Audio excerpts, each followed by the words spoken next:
I call this hearing to order. Good afternoon.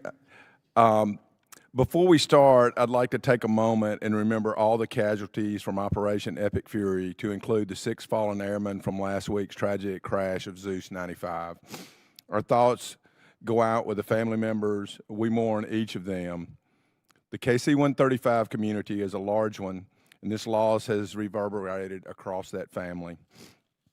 Today it's good to be back with our readiness colleagues for another joint hearing. Our topic is the posture and readiness for our mobility enterprise. Thank you to my good friend and Sea-Power Ranking Member Joe Courtney, as well as Readiness Chairman Jack Bergman and Ranking Member John Garamendi, for their collaboration on this critical, often overlooked topic. And I'm just going to take a few moments, just a moment of silence for those fallen comrades, those 6 and the other 7 that we know of now, and any others that are in harm's way.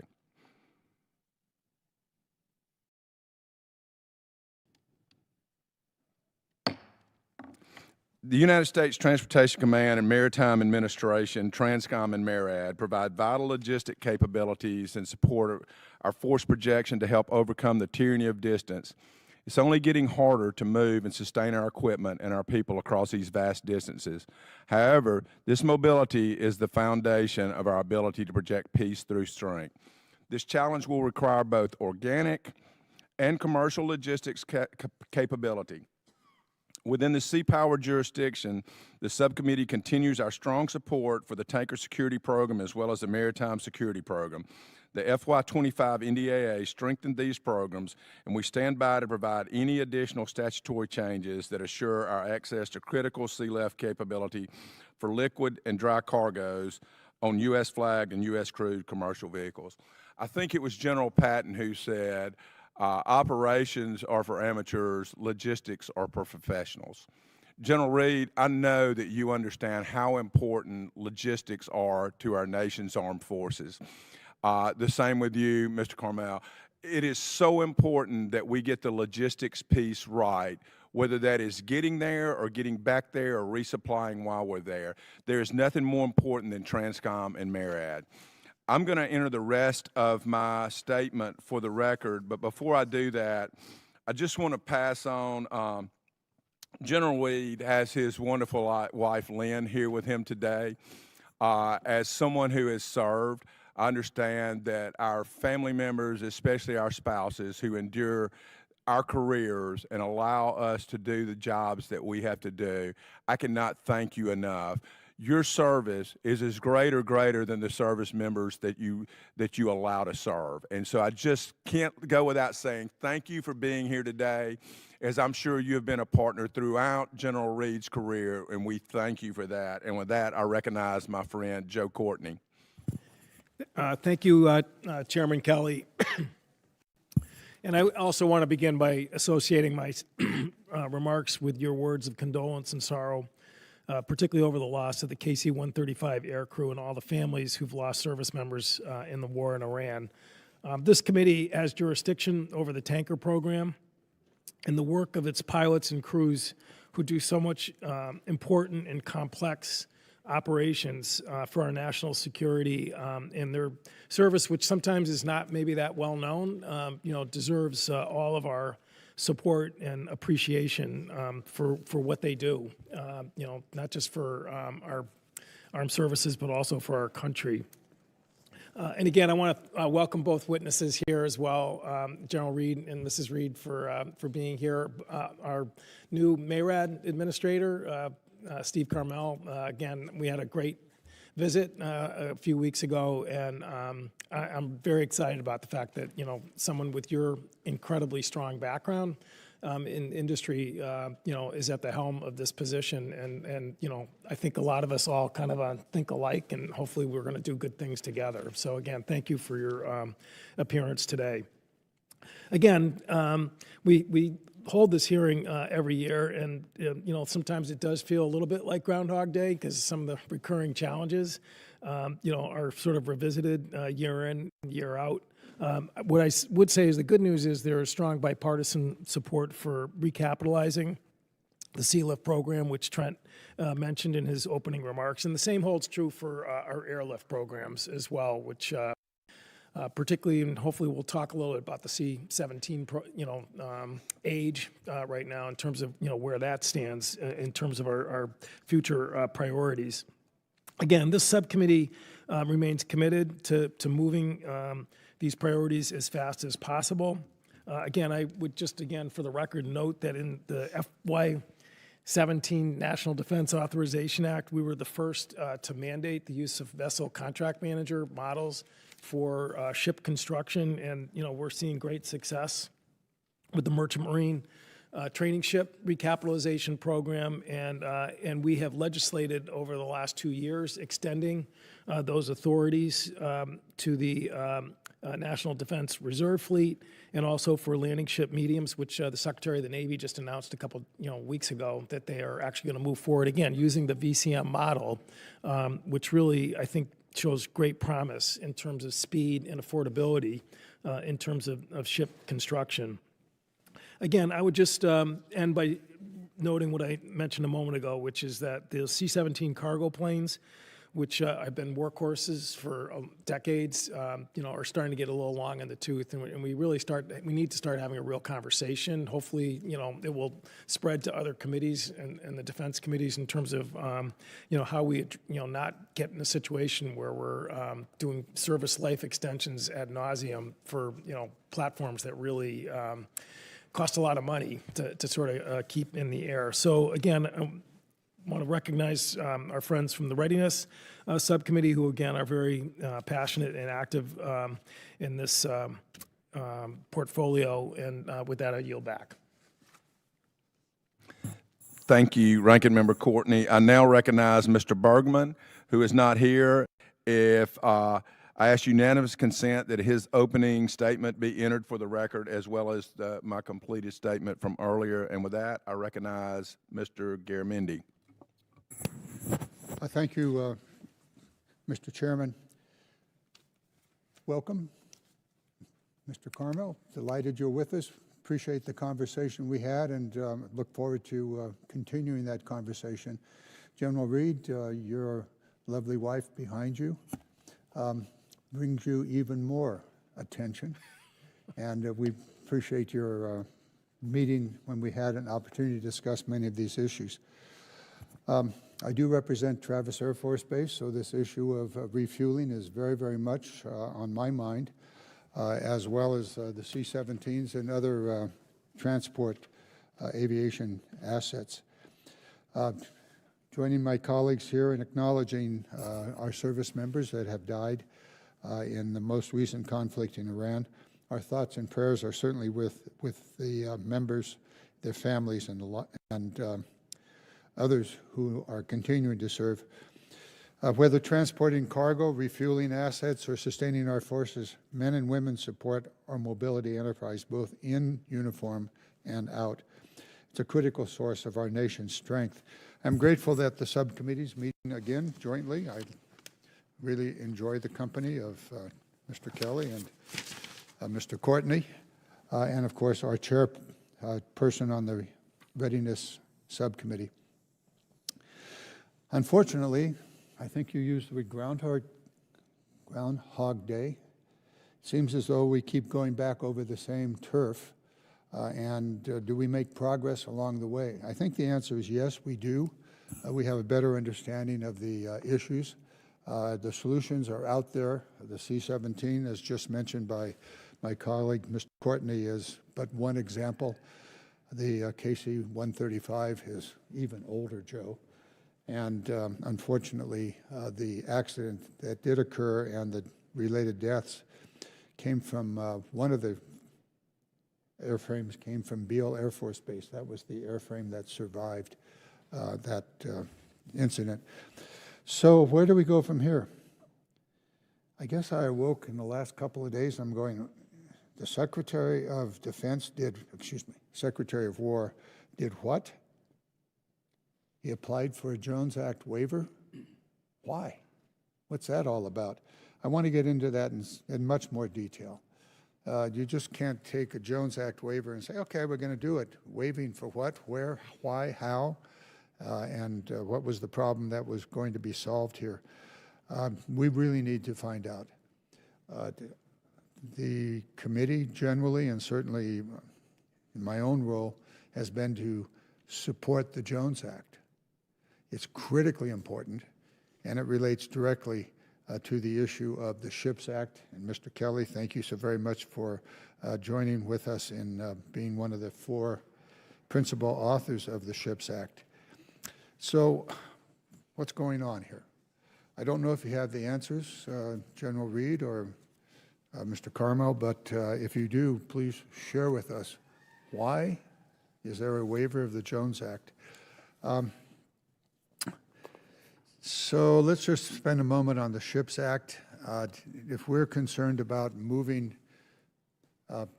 personnel and equipment, we're going to have to build some American vessels. And we're going to have to flag them in America. We need our shipyards to be busy. And ultimately, we cannot succeed if we do not have the fleet to move the men and equipment and women and equipment. So we'll see what happens. The SHIPS Act seems to be in good shape, and hopefully will move out of Congress and to the President. I do appreciate the President's statement on the maritime necessities. It fits very well with the SHIPS Act, and so we'll continue to move that. So, Transcom and MARAD, we win or we lose based upon the work that you do.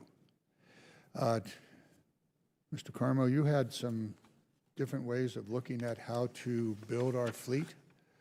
I hope you're going to take that up. And when I go to questions, I'll probably, if you don't pick it up, I will query you on what was a new way of moving this thing forward. So with that, I yield back and look forward to the hearing. Thank you. The gentleman yields back. I now recognize the witnesses for 5 minutes each. Mr. Carmel, I recognize you, and when you're done, General Reed, for your statements. Thank you, sir. Good afternoon, Chairman Bergman, Chairman Kelly, Ranking Member Garamendi, and Ranking Member Courtney. Thank you for the opportunity to appear for you today. I want to start with a simple framing. The United States is not experiencing a temporary maritime downturn. We are confronting the cumulative effects of a long-term structural disengagement from the global maritime system. 3 facts define where we are today. First, the United States has not built a commercial ship for sale into the global market since 1960. We do not build, nor could we, the types of ships that carry our nation's commerce. In fact, we cannot repair them either, our ship repair sector being incapable of docking large container ships, all things considered, that make up a large part of the MSP fleet, for example. This is not a cyclical gap. It reflects decades of separation from the international shipbuilding ecosystem, and building at scale means building for the export market, not a domestic one. In the U.S., we seem to have lost a firm grasp on what big means. Second, the U.S. flag international fleet has declined to roughly 80 ships. None primarily carry the foreign commerce of the United States, and not one molecule of energy. Nor do we have the capacity to service with U.S. flag cable ships the undersea infrastructure upon which hundreds of billions of dollars a day to deliverable U.S. export trade depends. Nor can we mine critical minerals on the seabed with U.S. flagships. At the same time, we often overlook the critical economic and strategic value of the Great Lakes and Inland Waterways fleet, which must be more fully integrated into our maritime ecosystem. Third, Congress and Transcom deserve real credit for preserving sealift capacity, but those investments operate within a legacy architecture. The resulting brittleness of a surge sealift capability dependent on that model tells us that perhaps it needs to be re-examined. The Ready Reserve Force struggles because of the indisputable and fundamental fact that idle assets decay. Fighting that is expensive and rarely successful. Taken together, these are not isolated shortcomings. They are the predictable outcome of treating maritime capability as a collection of discrete assets rather than an integrated system, and a cost-centric strategy that has outsourced shipbuilding, repair, logistics, financing, and digital maritime infrastructure. Outsourcing is cheap, but it works only as long as those you are outsourcing to are willing to do the work, and it robs you of the most critical component of resilience, which is options. Choice before Congress is therefore not whether to make incremental improvements, but whether we're prepared to make trajectory-altering change, to think not only outside the box, but outside our experience. If we do so, maritime dominance is within our grasp. That change in mindset requires resisting a familiar but dangerous instinct, optimizing incumbent architectures rather than re-architecturing the entire system. The United States risks modernizing its industrial plant to become merely better at low volume instead of rebuilding it for repeatable modular production integrated with the digital engineering at scale. One principle above all else must guide our efforts as we operationalize the Maritime Action Plan to build our maritime ecosystem. Maritime power must be grounded in commercial reality. Fleets that do not carry cargo cannot sustain themselves. Access to trade, not expanded subsidy, must be the foundation of any durable solution. Today, access to cargo is one of the most serious challenges facing not only a revitalized shipbuilding enterprise, but both the Maritime Security Program and Tanker Security Program. The pool of preference cargo is limited and some trades declining. This constraint is a principal reason why it would be very risky to expand the Tanker Security Program beyond the 10 vessels currently enrolled. Expanding capacity without expanding cargo access would dilute utilization and reduce effectiveness.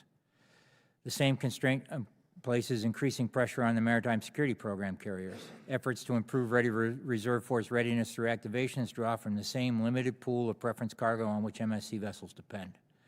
In effect, readiness measures for one part of the system unintentionally cannibalize another. This highlights a fundamental tension in the current architecture. The Maritime Security Program and the Ready Reserve Force are not independent instruments. They interact and at times compete within a single constrained cargo environment. That tension underscores the Maritime Action Plan's Pillar 1 and Pillar 3 emphasis on cargo access and systems integration, recognizing that commercial viability, reserve capacity, and readiness must be managed together rather than expanded independently. Underlying all this is a single organizing principle. Assets fail, systems endure. Maritime power functions as an ecosystem, and it must be rebuilt as one. The Maritime Administration is committed to being a responsible and responsive partner in that effort. Rebuilding our maritime capability is achievable, but it must be treated as a priority. Absent that prioritization, our future testimony will no longer be about how to achieve maritime dominance, but how to live without it. Thank you. General Reed. Chairman Kelly, Ranking Member Courtney. Chairman Kelly, Ranking Member Courtney, Chairman Bergman, Ranking Member Garamendi, distinguished members of the committees. Today, my bride Lynn, our senior enlisted leader, Chief Master Sergeant Brian Krzelnik, and the men and women of the United States Transportation Command pause for 6 seconds to offer condolence and comfort to the families of 6 Air National Guard and active duty teammates who gave their all while serving in the CENTCOM area of responsibility.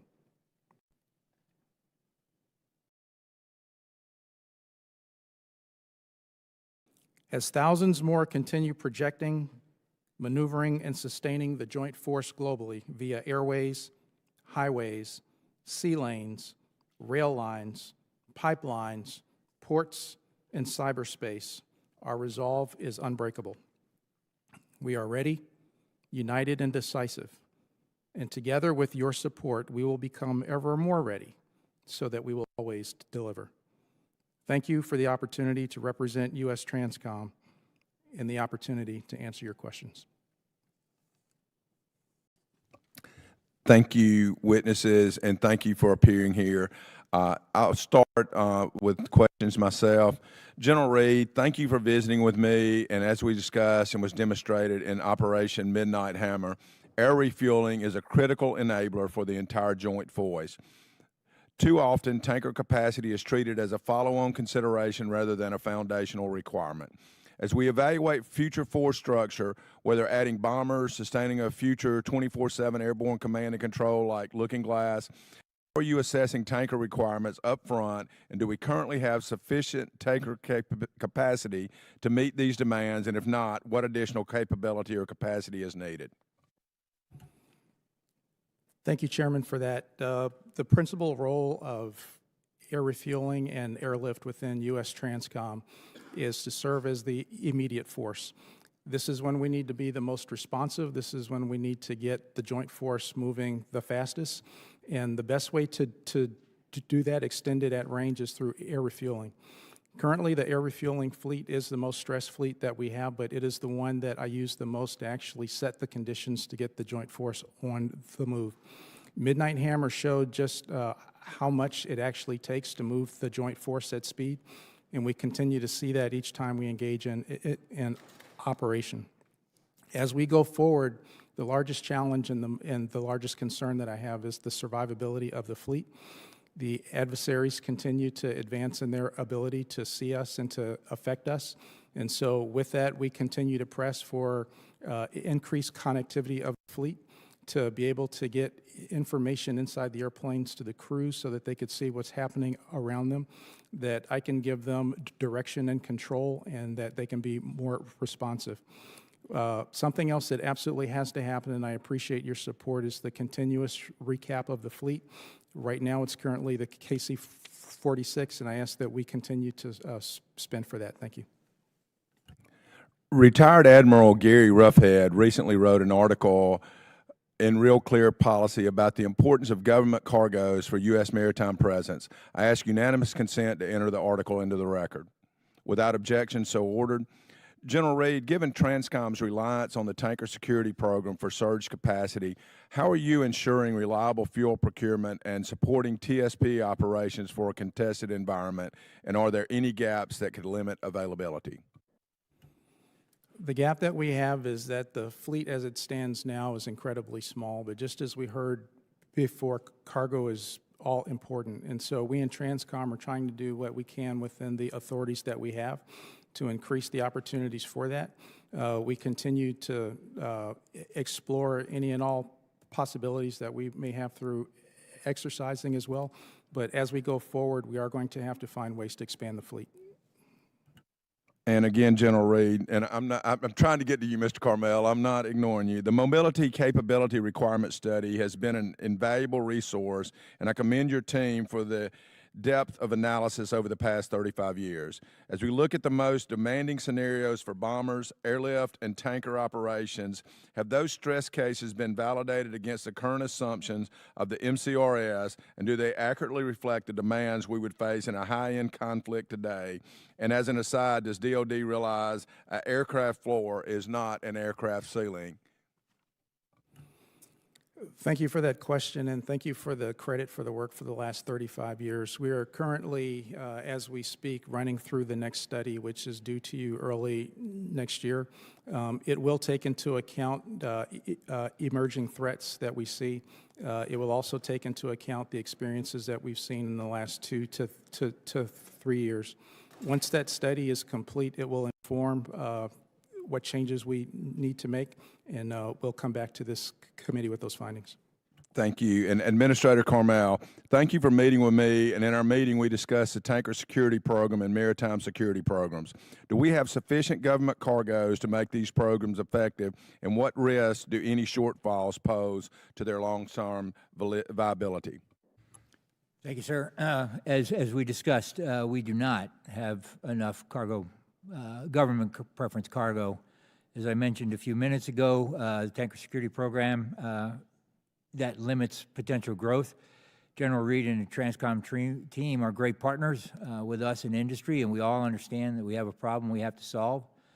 I would note that I think it might be a little bit unfair to place the entire burden of that solution on TRANSCOM. I think the purpose of the TSP program was to provide militarily useful tonnage that potentially could make something of a living in the commercial space, and I think we ought to do a better job at looking there for that, in my personal opinion.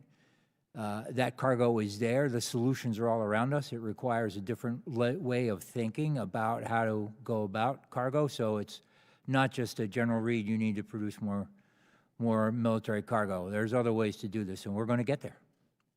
Thank you, and my time has expired. I now recognize my friend, Ranking Member Joe Courtney. Thank you, Chairman Kelly. So, Mr.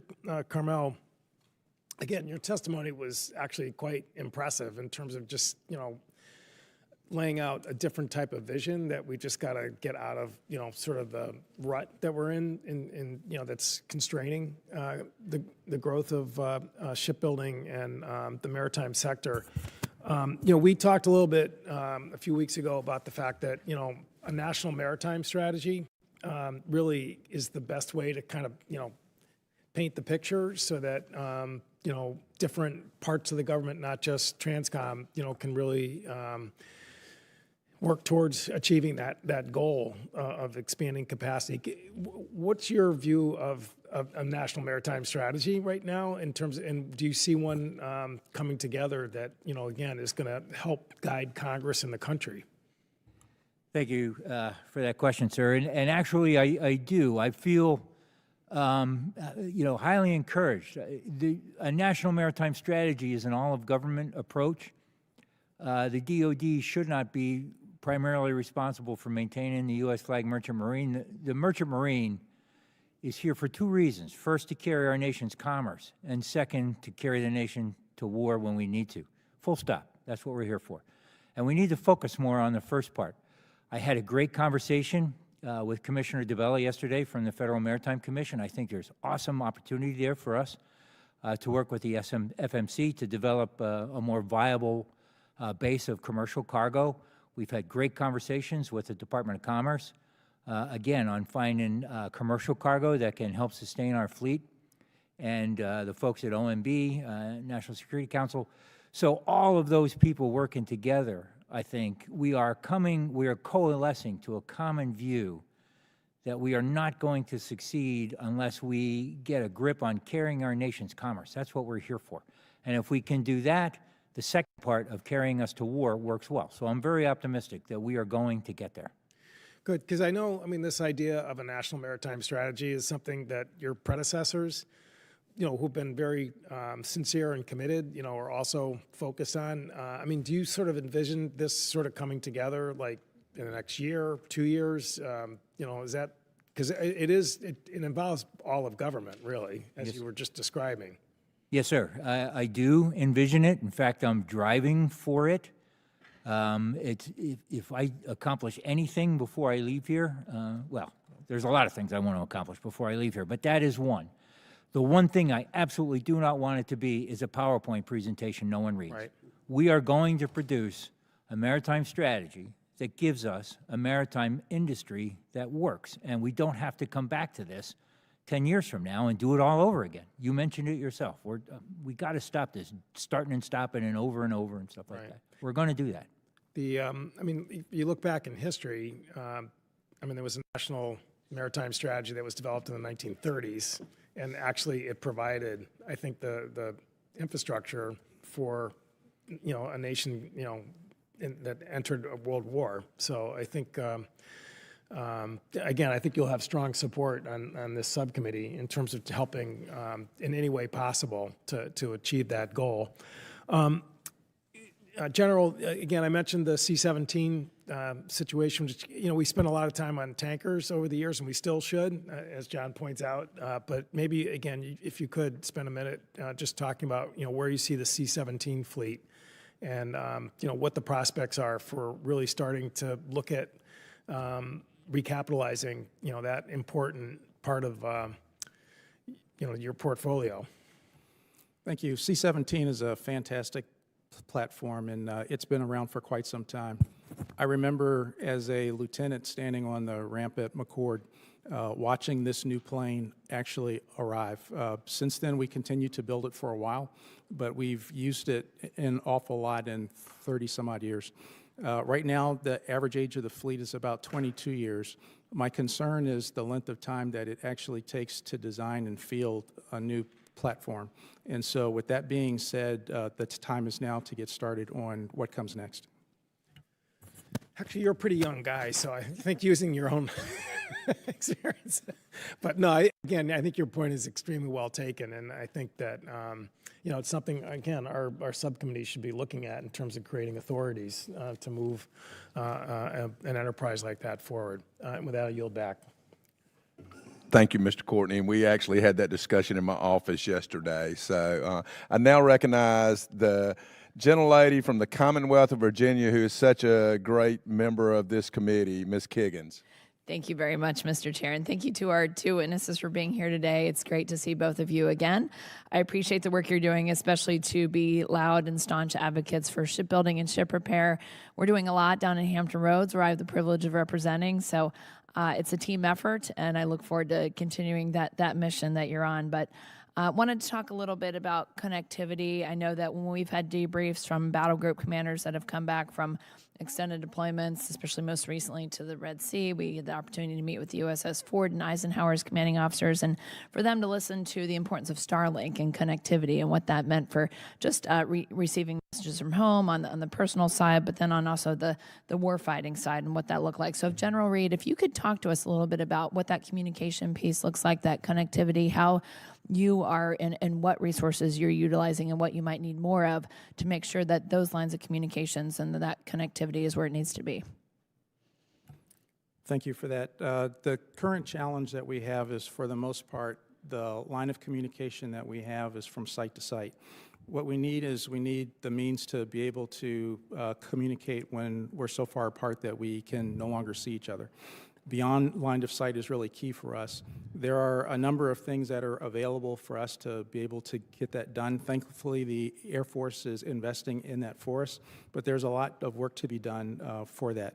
The main reason why we need that is to be survivable in the battle space. The crews not only need to be able to have the equipment, but I need to have a way to give them the direction that they need. They need to be able to join the rest of the joint force that's there. They need to know what's going on around them so that they can survive.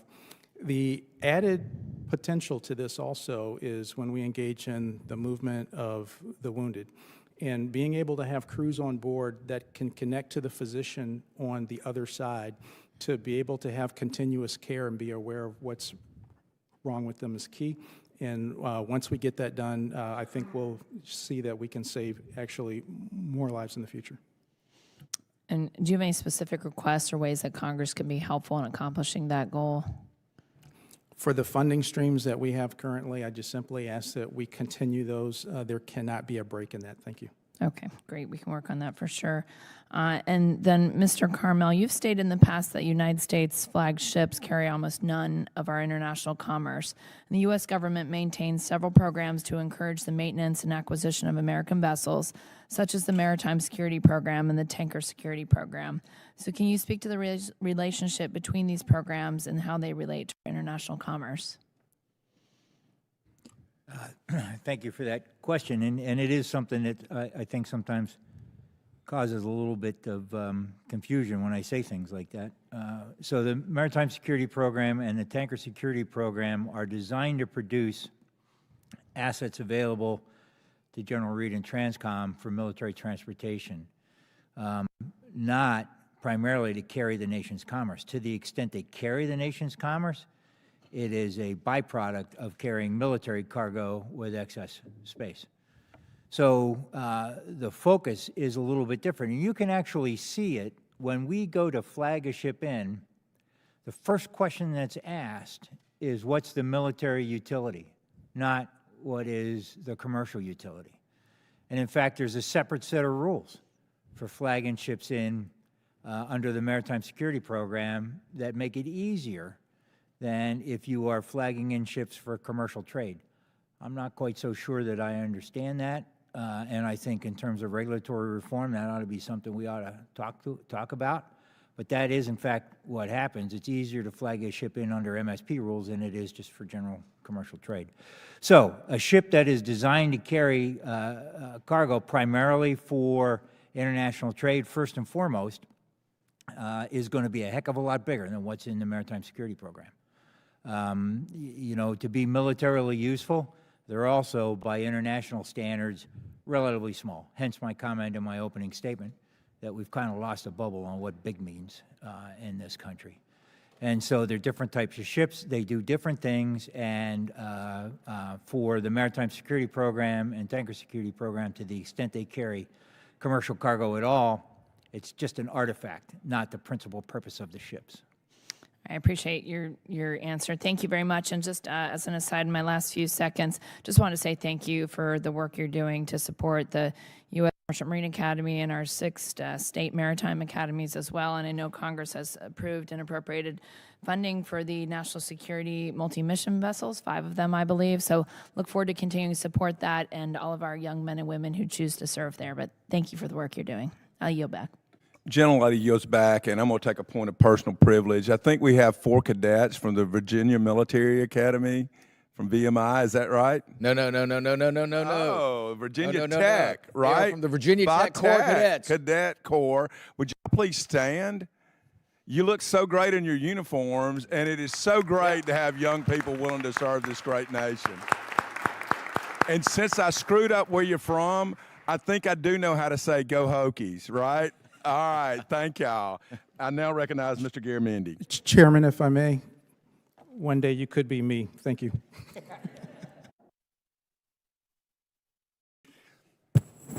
Thank you, Mr. Chairman.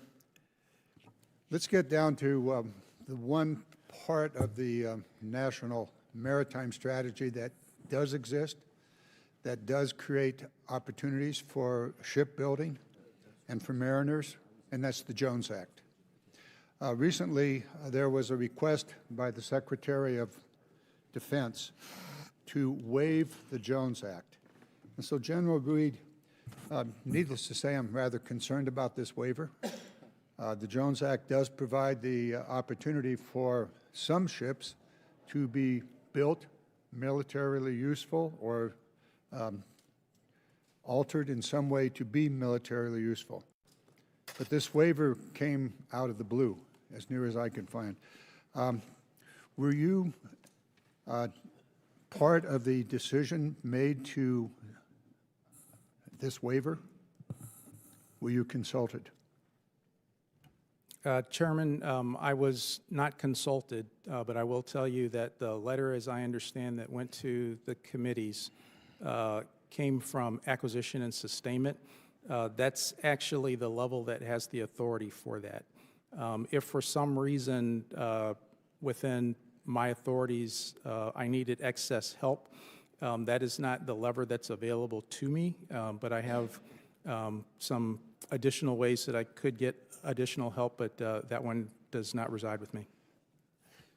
So the mobility enterprise is far more than just the maritime industry. It's also the robust ground, and we've discussed the air assets here over the last few moments.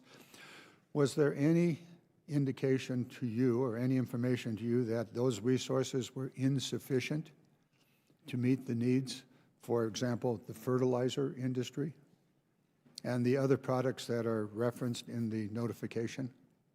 Chairman, I would have to defer to those who focus on economic viability. Mine is not in that realm. Thank you. Mr. Karma, were you consulted in this declaration prior to the waiver request? Sir, this is a 501A waiver. The Department of War has the authority to issue that without consulting MARAD, and that's the way it was done. So no, sir, I wasn't. And similarly, are you aware of any insufficient qualified vessels that would be covered under this waiver? If I understand your question correctly, I wasn't part of the economic analysis, and so I have to defer to the people that did it. Okay.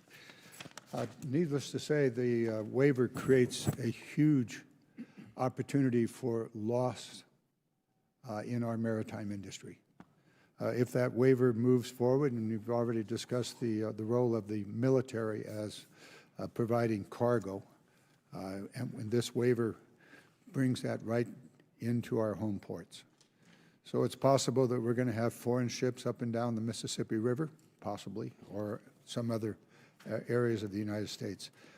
I want to move on to a solution that we have proposed. Mr. Kelly and I and others are moving what we call the SHIPS Act.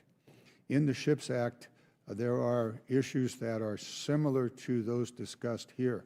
The cargo issue, for example, a percentage of the oil and natural gas that is exported from the United States would be required to be on American-built ships.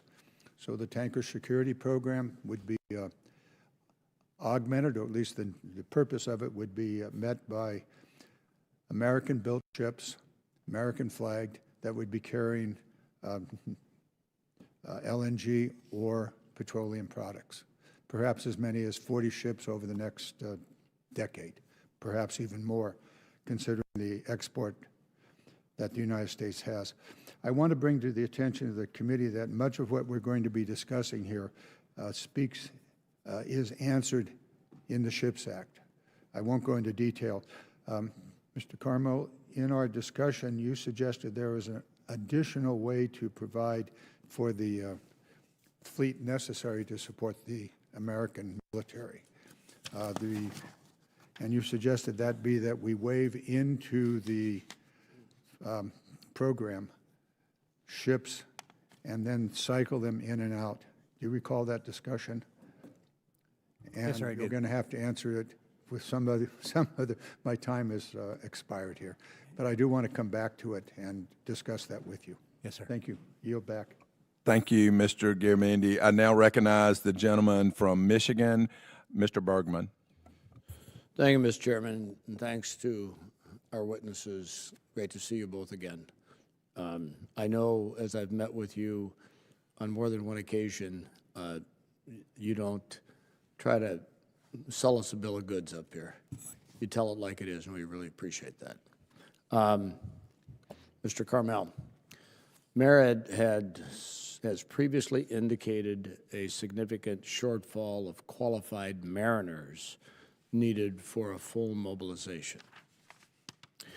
How is MARAD coordinating with the Coast Guard to speed up the credentialing process to ensure that trainees from our state maritime academies are entering the workforce more expediently? Thank you, sir. Yes, it is true. The manning issue is a complicated one. When we have enough people to surge the RRF, we have too many people for steady state, and we have unemployed people on the beach, and that's not a healthy thing. So it's a problem that has to be solved in many ways. I had a meeting with the State Maritime Academy presidents an hour before I got here, and they brought up some great examples. There are 17 regional exam centers. Those are the only place kids can take exams. It impedes the ability of those kids to get their licenses, and so that's something that we really ought to think there must be a better way to do this. It's an antiquated system.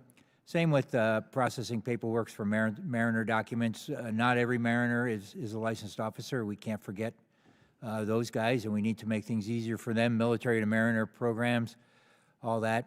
But at its core, we have to develop a rational approach to how we want manning done, which includes, by the way, the SSO program, which creates another source of tension. If we activate all the SSOs, this SEALIFT security officers, we rob the bridges of the people we need to sail the fleet. So it's a big system problem we need to solve all together. And yes, we are talking with the Coast Guard, maritime academies, unions, everybody. Okay, well, I'd like you to take this for the record, but what are the new tangible initiatives MARAD is implementing? Just a little list to not only train but to retain mariners in the U.S. flagged fleet. It'd be interesting to see your, if you will, your retention priorities, just like in the military: recruit, we train, and then we attempt to retain over the longer term.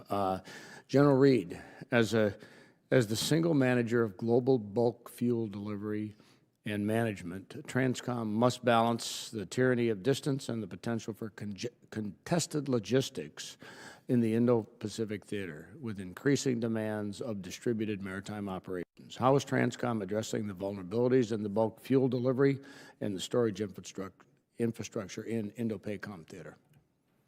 Thank you. Since we've taken on this responsibility, we've had the authority and the analysis to actually change the way the department looks at fuel.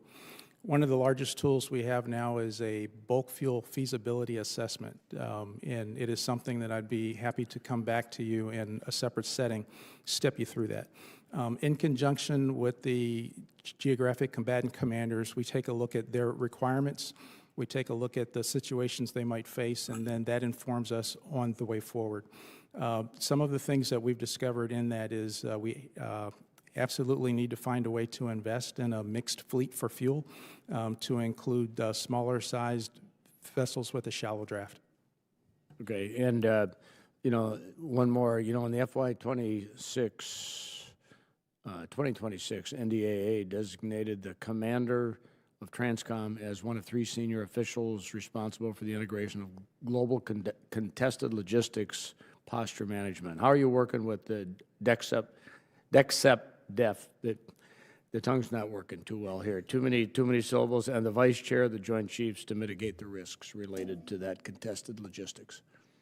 Thank you so much. Together with the combatant commands and the services, I represent the gaps that they experience as well as the gaps that we find in U.S. Transcom.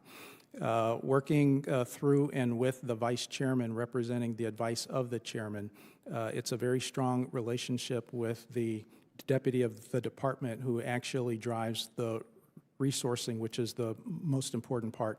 That was the part that was had the most room for improvement, and I'd have to say that the individuals that we have in place right now are exactly the right folks to make this work. Great. So what I heard you say was identify the gaps and then mitigate them. Thank you, and I yield back. Gentleman's time's expired. I now recognize the gentleman from the great state of Illinois, Mr. Sorensen. Thank you, Mr. Chairman. And I, too, am thinking of every fallen service member as well as every warfighter and peacekeeper who is in harm's way right now. The state of Illinois is so incredibly proud to be home to Transcom's headquarters at Scott Air Force Base in the heart of Illinois. I speak for Congresswoman Budzinski with a collective thanks to the folks at Transcom for doing such vital work for our armed forces in her district and in our home state. General Reed, I'm always so glad to have you with us, and it's always good to have someone, so I'm not the only person from Illinois in the room, so I'm grateful to see you here in HASC again. You know, when we're in times of war or conflict, Transcom can activate U.S. flagships for military use. This is critical during times of crises, as Ranking Member Courtney alluded to. Mr. Carmel, thank you so much for your testimony and for sharing your experience with the subcommittee today. And I'll begin with you because you might be one of the foremost experts that we have to answer this question. If this subcommittee could wave a wand, what should be done today? What could be done today to bolster our capacity for maritime transport? It's a single word, and I use it every time I'm asked that question: cargo. We absolutely have to have programs structured such that we can participate in a reasonable part of our nation's commerce. And if we answer that, if we solve that, everything else falls in place. Shipbuilding, we're not going to have a shipbuilding enterprise unless we have cargo. We're not going to have a ship repair enterprise unless we have cargo. So we absolutely must have a regime that allows us access in a reasonable way to our nation's commerce. So glad that you mentioned that. I'll come back to that. General Reed, have you seen any changes in the U.S. flag inventory or readiness levels over the past year? And has there been a plan to account for any potential reduction in this capability? So first and foremost, I have to follow the conversation here is that cargo is king. And when we have the cargo, we actually generate the system to do everything else that we need the system to do. With regards to having the vessels and the crews to actually sail, that's where it starts. As we continue to look at the Ready Reserve Force, continued investment in that is key for Transcom. And we also need to continue to invest in ships that are not only by use, but to have ships that are built here. Mr. Carmel, anything to add to that, to the General? No, sir, I think the General covered it. Well, you know, one thing I did want to bring up, you know, when we look at humanitarian efforts around the world, you know, in this administration, they have made an effort to grind international humanitarian aid to a halt. You know, I believe every member of this committee believes in scouring out the waste, the fraud, the abuse. But the reality is that the food aid today is not reaching those who are in need. And if we ignore that, it will just increase the instability around the world. You know, and I'm grateful that I also get to sit in a chair in the Agriculture Committee. Our farmers are so incredibly proud to supply international food aid. But the president's slashing of humanitarian efforts has slashed the essential export markets for our farmers. And reckless economic policy like this leaves American farmers in the lurch. And it costs our own country an estimated $2 billion in revenue, and we can't afford it. And so when humanitarian efforts go away, they take business away from U.S. flag maritime businesses. Cargo is key. It's a real issue because a lack of cargo hurts our country's readiness. But there's good news, because we can solve this today. If the Trump administration decides to rebuild our humanitarian efforts, restoring farmers' ability to provide nutrition to the rest of the world, then our U.S. flag fleet then becomes resilient again. So, Mr. Chairman, how about the words, make our U.S. flag fleet resilient again? It's got a nice ring to it, and I yield back. I thank the gentleman. The gentleman yields back. I now recognize the gentleman from Louisiana, Mr. Higgins. Thank you, Mr. Chairman. General Reed, I enjoyed our recent meeting. Thank you very much for your service to our country. We find ourselves in agreement on what we envision that we can do working together in service for our country. And you made it clear that Sea Lift and Ready Reserve Force programs remain the foundation of our abilities to project combat power. We currently have a lot of work to do with an aging fleet. And let me ask you, is it your consensus that aging vessels and the pace at which they're replaced should be concerning to everyone here? I am concerned with the rate at which we need to retire the vessels versus the rate with which we can replace them. Replace them. So do you believe Transcom could benefit from the integration of small and medium-sized United States shipyards that are agile and ready to meet immediate sea lift and logistics support in a manner that your large legacy shipyards cannot perform? Do you believe in order to rapidly expand maritime capacity that we should embrace a culture that puts small and medium shipyards to work? Anything that this country can do to build ships in order to build the trade and build the industrial base is key. There is a need for a mixed-size fleet, and as we continue our mobility requirements capability study that's due next year, I think that will inform just what size that should be. Yes, sir, I agree. Mr. Carmel, you presented a fascinating testimony. You're a very knowledgeable man, clearly with an impressive background in your field. You quickly identified, when my colleague asked you what was the primary issue, identified cargo. Would you please describe the solution? Thank you, sir. And there are several avenues. One, of course, is the government-impelled cargo, and that is both military and XM Bank and other various programs. And those cargoes remain critical and foundational to our program for the time being, simply because that's what we have, and it's what's keeping us alive. And so it's important to stabilize and boost those programs. But in order to achieve the long-term growth trajectory that we need to be able to get to the nation's commerce. That's what we are here to carry, and so there are a number of ways we can do that.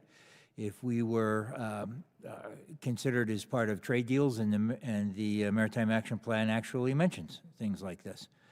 Part of trade deals where reciprocal sharing of cargo is part of the trade deal, or other access to maritime commerce, or various incentives or disincentives to using U.S. flag and non-U.S. flag ships. So it's a mixed solution. It's not one magic bullet. It's a whole bunch of bullets working in concert.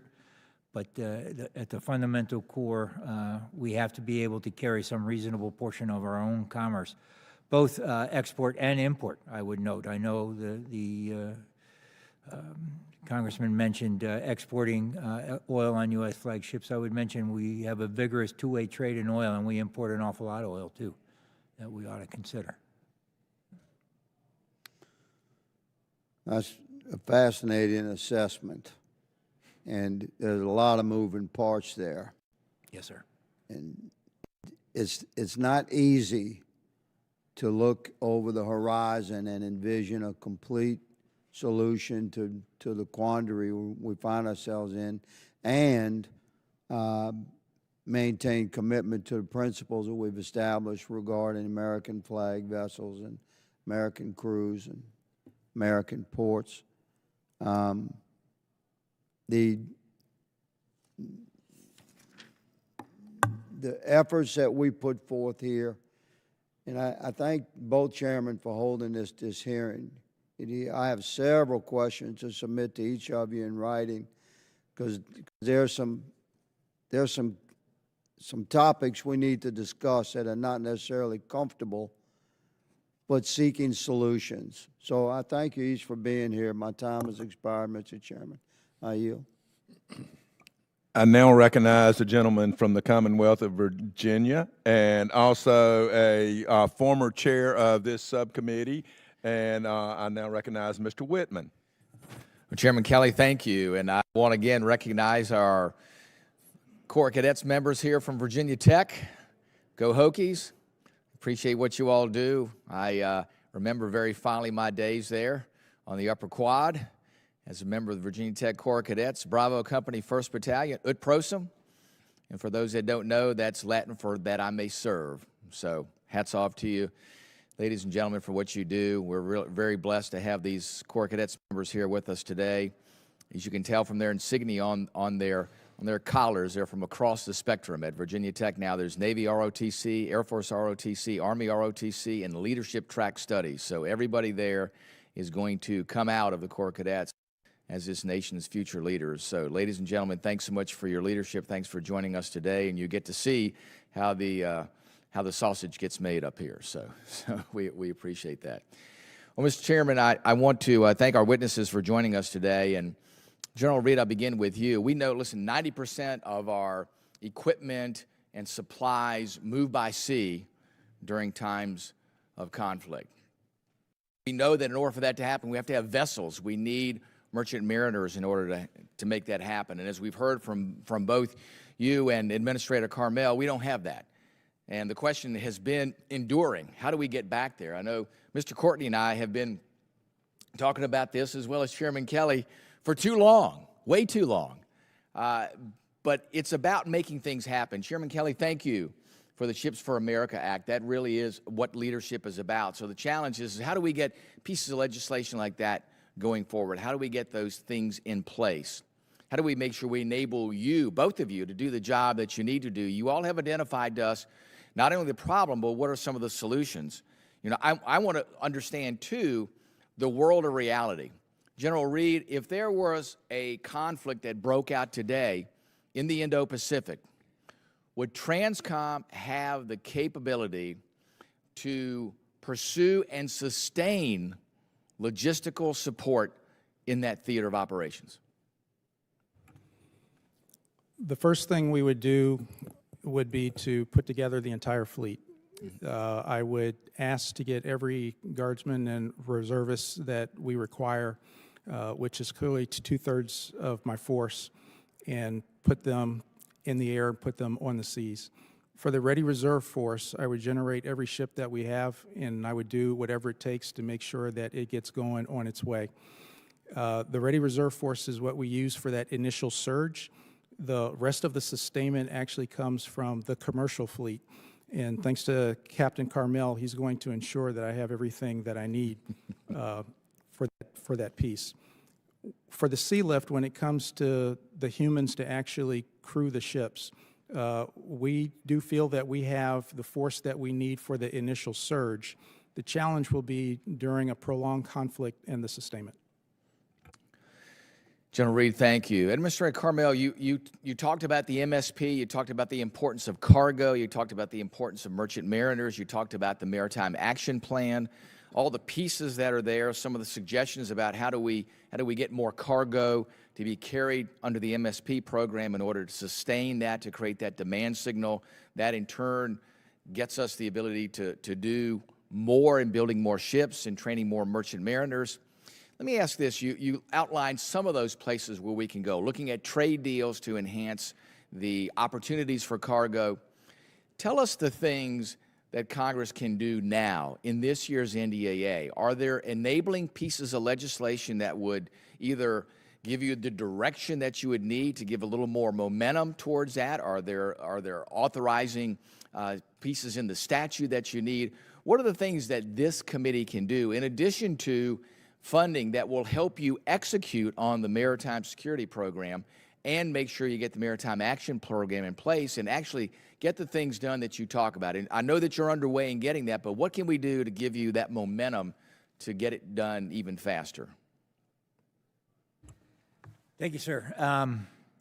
There are, I think, a couple of things. The NDAA, I don't know that we can deal with commercial solutions there, but to the extent that we can, direct things like some percentage of cargo to be considered as part of trade deals, that I think is a big one. We're not going to get here without that. There are sourcing decisions, and I know we're having a conversation with Transcom about is there a better way to sustain the military logistics, and particularly petroleum. But again, I caution that I don't think we can rebuild our fleet on the backs of the military and the American taxpayer. We need to do it on commercial cargo. So really, that I think is what it all boils down to is just the demanding or the expectation that we will not be, I guess, ignored might be a strong word, but I'll use it anyway, probably be in trouble for it, but ignored in conversations about our relations with our partners. Well, Administrator Carmel, that's the kind of directness and frankness that we need in order to get things done. Mr. Chairman, thank you again. I yield back. I thank you. And I just want to notate, we have put together a hearing with Transportation and Infrastructure that is coming April 22nd. That's part of the solution. There are many more jurisdictions involved, but we're at least leaning forward and getting some forward inertia in bringing everybody together to solve the problem that we have in the maritime industry. And with that, I recognize the gentleman from Tennessee, Mr. Desjardins. Thank you, Chairman. I know that the chairman has discussed tanker recapitalization as well as some of the other members, but I just wanted to spend a quick minute on that, and then I wanted to talk to you about medical airlift capabilities. First, I'm very pleased as a proud Tennessean that McGee Tyson Air National Guard Base in Knoxville was chosen to host the KC-46A Next Gen Pegasus. Do you believe that there has been concurrent and proportional recapitalization of the active duty, guard, and reserve components of the tanker fleet? First and foremost, I'll tell you that we need to do everything that we can to recap the fleet, period. For the KC-135s that we continue to fly, we appreciate the continued investment and sustainment and spare parts for it. It is a fantastic plane, and it is doing things extremely well. As we go forward and under the current plan for the service to buy, once we get to the current end of the buy, we will still have about 300 KC-135s. They will be close to 70 years old, and they will need some care. And so whatever we do, we need to invest in the whole thing because I need them all. But as the new KC-46s are coming into the fleet, I defer to the services to determine where those go.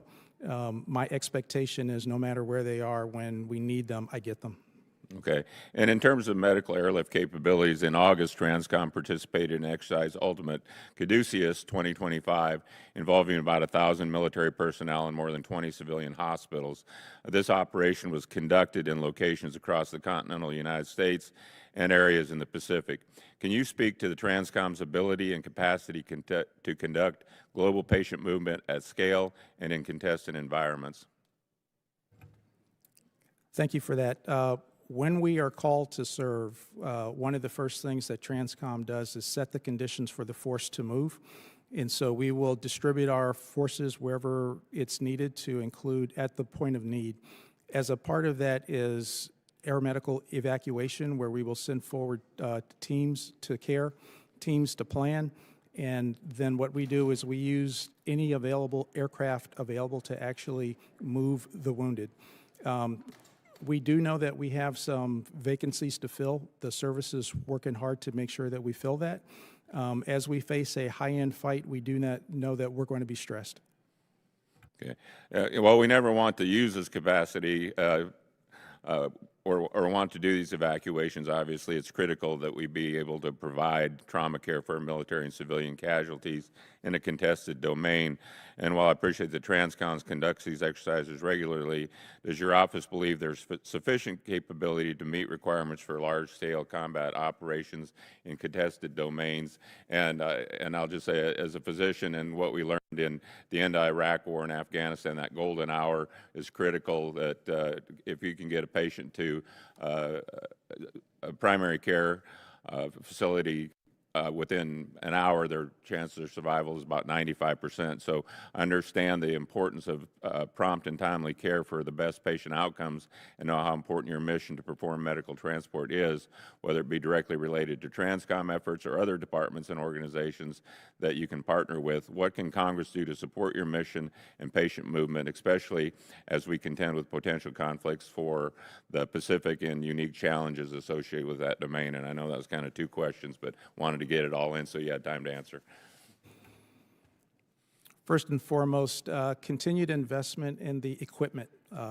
If at all possible, the more equipment we can buy, the more equipment we have for the crews to use.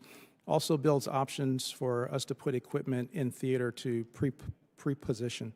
The other thing, too, is we continue to explore care back here in the States. There's some opportunities as we ran an experiment this past year of distributing the patients using commercial means.